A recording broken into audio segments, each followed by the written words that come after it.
รอเดี๋ยวอย่าเพิ่งไปถ้าหากว่ายังดูไม่จุใจรีบสแกน QR Code มีวอลเปเปอร์สวยๆและฉากที่ออกอากาศให้ชมก่อนใครมีเพียงที่วีแชทของจอมยุทธพูดถังซานมาเลยมาเข้าร่วมด้วยกัน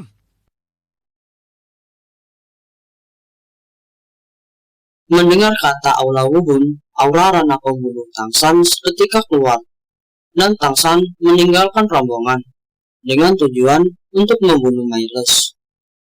Dan saat ini juga Tangsan sedang mendapatkan kesempatan untuk menghabisi para antek-antek Aula Wuhun.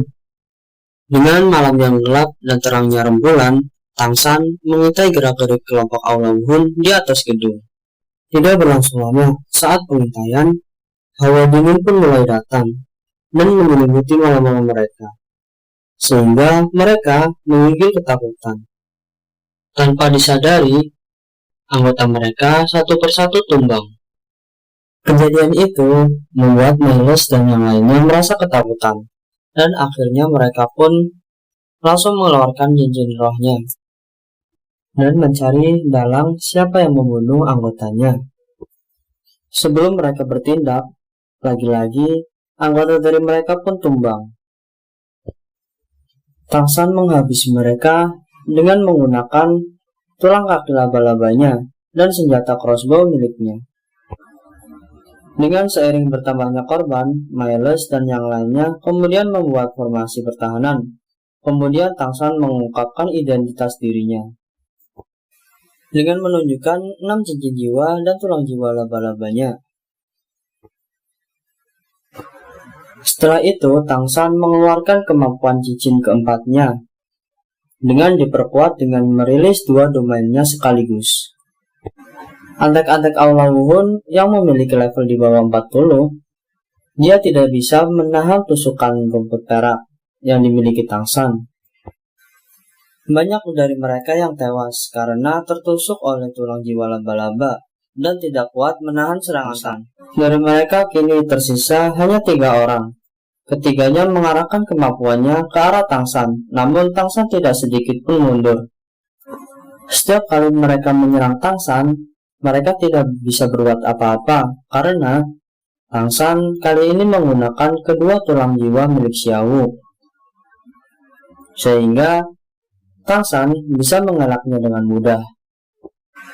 Dan kemampuan tulang jiwa itu, Tangsan kemudian berteleportasi kemana-mana sehingga membuat lawan semakin bingung. Dan tiba-tiba pada akhirnya 2 orang pun tewas seketika. Dan kini hanya tersisa Myles. Setelah itu, Tangsan mendatangi Myles dan menggunakan kemampuan cincin kedua miliknya. Kemampuan parasit yang dimiliki rumput biru perak Tangsan kemudian mengikat dirinya, dan Tangsan kemudian menggoreskan tulang kaki jiwa laba-laba kepada Myles, serta menyuntikkan racun ke tubuhnya. Setelah Tangsan menghabisi mereka satu persatu, Tangsan kemudian pergi dari situ dengan meninggalkan Myles yang akan mati dengan sendirinya karena efek dari racun yang dimiliki oleh tulang jiwa laba-laba. Tragedi pembantaian semalam pun berlalu. Kini tiba keesokan harinya. Berita tentang kematian pasukan Aula Wuhun langsung menyebar kemana-mana dan seakan-akan menjadi trending topik bagi orang-orang di sekitar. Di sisi lain, Loga beserta yang lainnya pergi meninggalkan kota Genshin karena urusan di kota Genshin sudah terselesaikan, apalagi bahan yang dipesan Tangsan sudah tersedia. Dan mereka pergi juga karena agar tidak dituduh dalam pembantaian tersebut. Di dalam kereta, Tangsan ingin duduk bersama Xiao, tetapi di sini agak sedikit aneh karena Xiao tidak mendekat dengan Tangsan dan lebih memilih bersama dengan Rongrong. Ya, mungkin ini disebabkan karena Xiao merasakan aura pembunuh dan darah yang masih melekat pada Tangsan, jadi dia tidak mau menghampirinya. Setelah itu, mereka mengeluarkan 2 baju sirah buatan Lugao. Mereka melihatnya dan menguji ketahanan baju sirah tersebut. Baju sirah tersebut terdiri dari 1 pasang, satu untuk laki-laki dan satu untuk perempuan. Setelah memeriksanya, Tang San menyerahkan baju zirah tersebut untuk versi laki-laki kepada Oscar. Dan tersisa versi yang perempuan.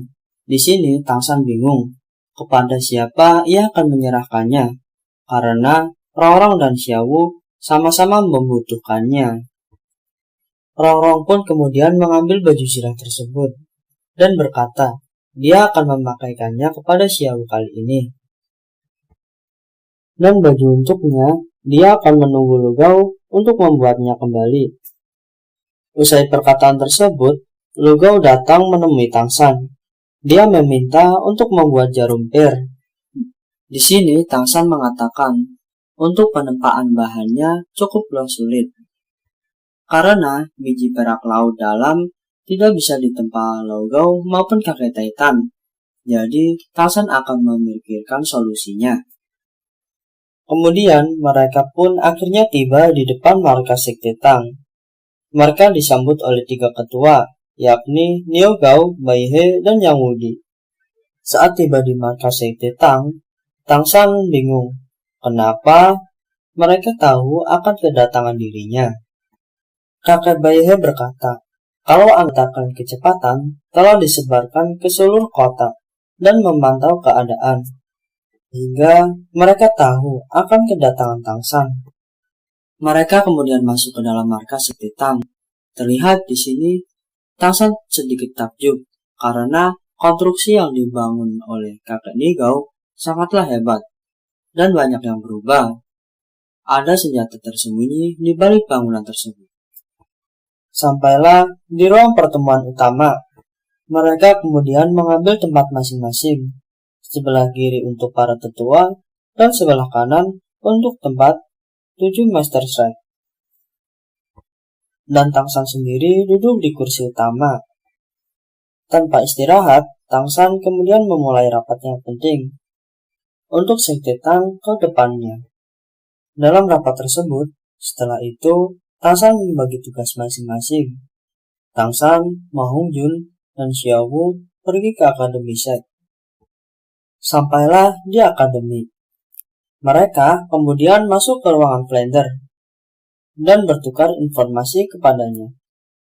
Di sini guru Flander mengatakan bahwa Du Gubao sedang mencari Tang San.